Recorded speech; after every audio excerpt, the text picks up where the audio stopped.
क्या आपको भी लगता है कि आजकल बच्चे बात बात पर टूट जाते हैं? एक छोटी सी गलती और उनके चेहरे पर निराशा छा जाती है। कभी सोचते हैं कि कैसे उन्हें मेंटली स्ट्रांग बनाया जाए, यानी ऐसा इंसान जो मुश्किलों में भी मुस्कुरा सके। अगर हाँ, तो आज की समरी आपके लिए है।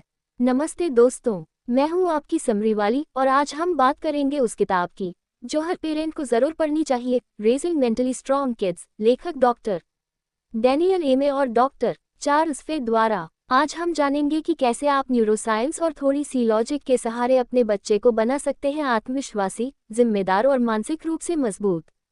लेखक की पहली सोच, दिमाग की सेहत से जुड़ा है बच्चे का स्वभाव।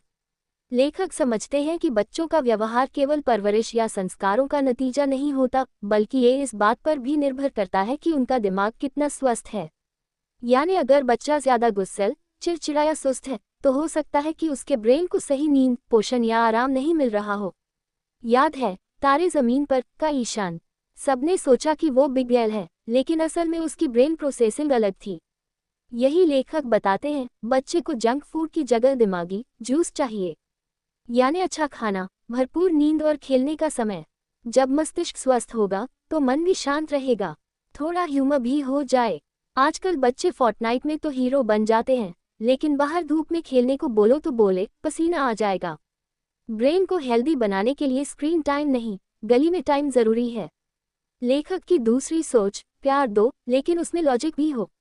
लेखक समझते हैं कि बच्चों को प्यार के साथ साथ सीमाओं की भी जरूरत होती है।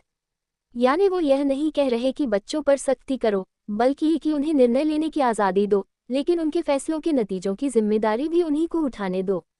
याद है DDLJ में जब अमरीश पुरी ने सिमरन से कहा था, जा सिमरन, जी ले अपनी जिंदगी। बस वैसा ही भरोसा देना होता है, लेकिन ये भी कहना होता है कि टिकट अपने पैसों से खरीदना। मान लीजिए बच्चा कहता है, मुझे होमवर्क नहीं करना। जवाब हो सकता है, ठीक है बेटा, फिर कल टीचर से बात भी तुम ही कर लेना। ऐसे में बच्चा सोचता है, समझता है और धीरे धीरे खुद फैसले लेना सीखता है। जब आप बच्चों को प्यार से कुछ समझाते हैं तो वे आपको कूल मॉम या चिल डैड मानते हैं, लेकिन अगर वही बात चिल्लाकर कहें तो जवाब मिलता है, stop yelling, I am not a baby. लेखक की तीसरी सोच, दिमाग के 4 स्तंभों का संतुलन जरूरी है। लेखक समझते हैं कि बच्चों के मानसिक विकास के 4 बड़े स्तंभ होते हैं। पहला, उनके शरीर की सेहत। दूसरा, दिमाग की बनावट। तीसरा, सोचने की कार्यप्रणाली। और चौथा, उनकी भावनात्मक स्थिति। यानी एक तरह से बच्चों का दिमाग भी एक अच्छी सी टीम जैसा है। अगर चारों खिलाड़ी फिट और बैलेंस में हो तो टीम जीतती है। याद है 3 इडियट्स में रांचो ने कहा था, एक्सेलेंस के पीछे भागो, सक्सेस छक मार के पीछे आएगी। यहाँ भी यही बात लागू होती है। जब दिमाग का स्ट्रक्चर, फंक्शन और इमोशन साथ चलते हैं, तब बच्चा मानसिक रूप से मजबूत बनता है। ह्यूमर की बात करें तो बच्चों का दिमाग नेटफ्लिक्स जैसा होता है, कभी एक्शन मोड, कभी इमोशनल मोड और कभी बफरिंग में। बस पेरेंट्स को सही समय पर पॉज और प्ले करना आना चाहिए। लेखक की चौथी सोच, हर उम्र की अपनी पेरेंटिंग होती है। लेखक समझते हैं कि हर उम्र के बच्चे को समझने और सिखाने का तरीका अलग होता है। यानी 5 साल के बच्चे को जिस तरह प्यार और गाइडेंस चाहिए, वही तरीका 15 साल के टीनेजर पर काम नहीं करेगा।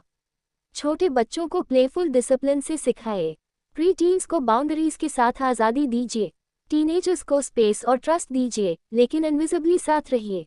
याद आया डॉन का डायलॉग, डॉन को पकड़ना मुश्किल ही नहीं, नामुमकिन है। टीनेजर्स को भी अगर आप सिर्फ हुक्म देंगे तो वो डॉन बन जाएंगे, लेकिन अगर आप दोस्त बन जाएं तो वही बच्चा आपको अपनी सबसे बड़ी इंस्पिरेशन मानेगा। लेकिन अगर आप 5 साल के बच्चे से पूछेंगे, तुम्हारा फ्यूचर गोल क्या है, तो वो बोलेगा, मुझे अभी तो बस चॉकलेट मिल्क चाहिए। लेखक की 5वीं सोच, मुश्किलें भी बच्चे को मजबूत बनाती हैं।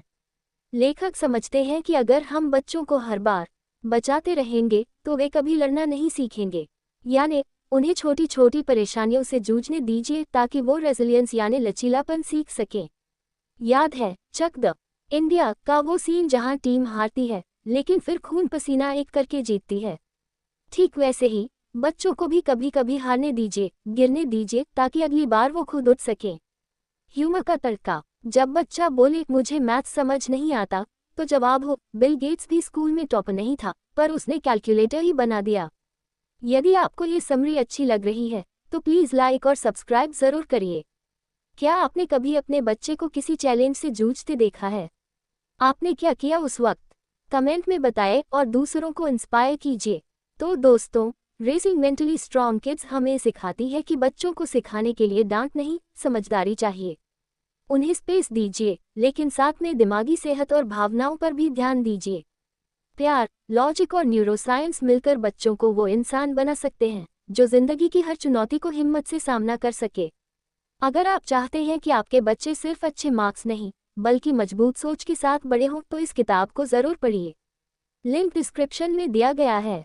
मैं हूं आपकी समरी वाली, और अगली बार फिर लाऊंगी ऐसी ही एक किताब जो सिर्फ पढ़ने के लिए नहीं, महसूस करने के लिए होती है। तब तक बच्चों से सीखते रहिए और खुद भी ग्रो करते रहिए।